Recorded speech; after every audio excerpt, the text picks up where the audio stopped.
Če greš v tekmovalno skupino, se seveda moraš tudi truditi in greš na državno prvenstvo, svetovno, evropsko prvenstvo. To ni samo za hec. Se lahko tisti trenutek oddaljim od realnega sveta in prepustim, da grejo čustva ven iz mene.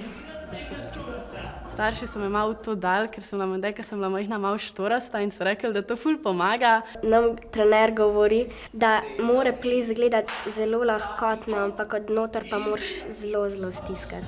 Špice držati, stegnjene noge, da bo vse lepo in elegantno. Hočeš vedno biti čim boljši, pa vedno hočeš doseči najboljši rezultat, pa ampak še vedno moraš uživati, pa se čim bolj potruditi, ne? Prvi smo bili na državnem prvenstvu v showdancu, na evropskem prvenstvu smo bili 6.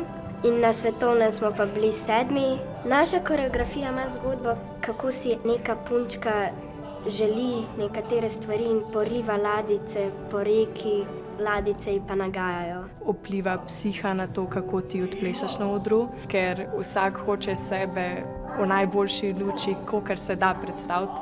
Po nastopu sem bila tudi že kdaj jezna, ko sem prišla dol in sem vedela, da nisem naredila najboljš, kar sem znala. Terja par solz, pa malo slabših dni. Naša točka predstavlja perfekcionizem, kaj vse se v današnjem času pričakuje od otrok, da morajo vsi narediti vse od A do Ž brez napake. Letos smo s tole malo skupino bile državne, evropske in pa svetovne prvakinje. Zdi se mi, da je tudi zelo pomembno in da se to tudi zelo pozna na odru, da se mi kot skupina zelo razumemo, da smo povezane, da to ples uči s neko drugo noto.